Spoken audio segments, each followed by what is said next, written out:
a deep dive into the world of Hilchos Brachos, which is one of those things that sounds like so simple. Like, yeah, you eat food, you make a bracha. Like, what's the big deal? And the more you get into it, the more you realize quite how much there is. So, b'siyat d'shmaya, in a few moments, we'll give a little bit of an outline of what we plan on covering.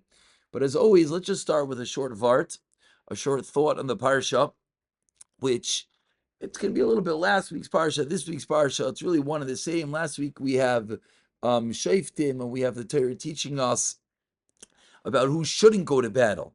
The Yari and the Rach Levov, someone who is very, apprehensive, shouldn't go to battle. And then this week we have Kitzitzi Lamalchama. You're going out to battle. Of course, everyone has heard how Kitzitzi Lamalchama refers to, battling your Yitzhahara, but let's just connect it to last week for a moment. It said that if someone is Yari and Rach Levov, he doesn't go to battle. What's he afraid of?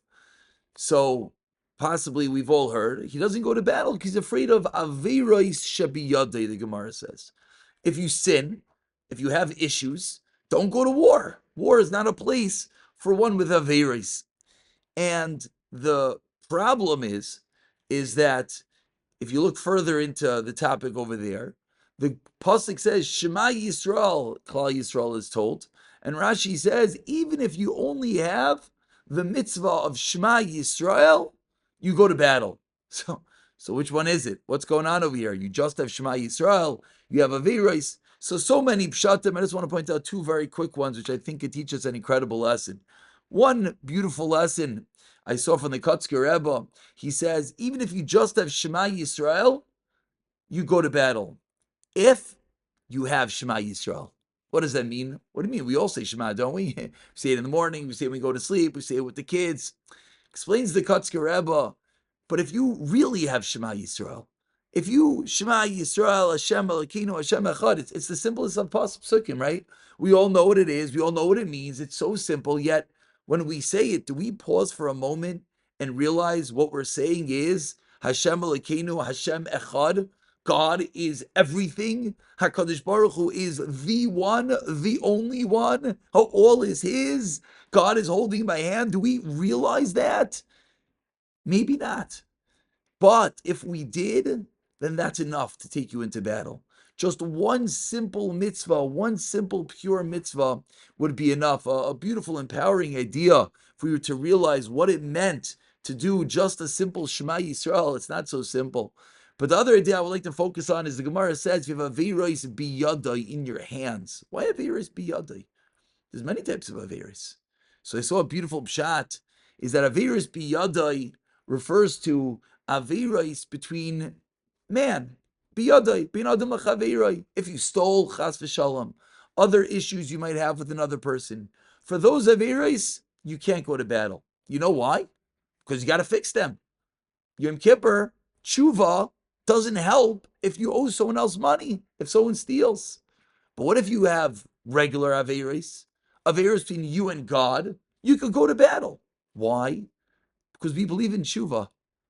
We believe that guy going to battle, there's no atheist in a foxhole. That guy ain't going to battle the moment before he goes, he takes stock of his life and he realizes, I've done that wrong, I have to do that better, this can be a little bit better. That one thought of, I want to be better, that's called tshuva, a hearer of tshuva.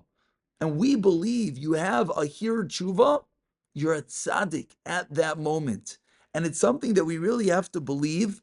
And we'll end with the line that we think that what's called doing tshuva, we think what's the good feeling to go into Rosh Hashanah Yom Kippur, feeling guilty. Oh, if I feel guilty, that means I feel bad about what I did. If I feel guilty, that means I'm doing it right. Guilt is not a Jewish word. It makes no sense. Because we just explained that the moment you feel bad about what you did, you're a tzaddik. So why are you feeling guilty? The moment you realize, I need to be better, you're a tzaddik in that area. So why do you feel guilty? Guilt comes from the Christians. We don't believe in guilt. We believe, be better. Try. Think about it.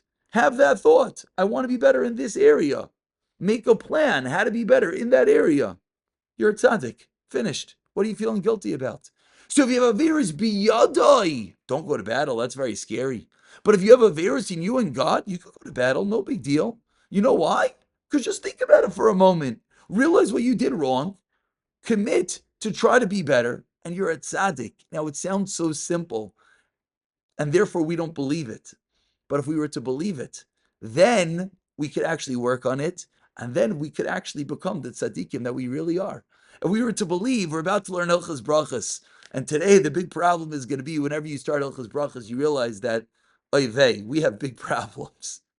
We eat all day. We should be making brachas maybe all day or not. We'll talk about it. And we feel, what am I going to do? We're going to talk today about what do you do if you put food in your mouth without a bracha, such a common case. And very quickly, we give up hope. The answer is no. The moment you realize I have an area that I need to be better in, I have an area that I realize needs work, and I'm going to work on it, boom, you're that tzaddik walking into Rosh Hashanah. It might take a lifetime to fix. I'm on the path. I'm on the path. I'm trying to learn. I'm trying to get better. So hopefully, b'siyata d'shmaya, we should get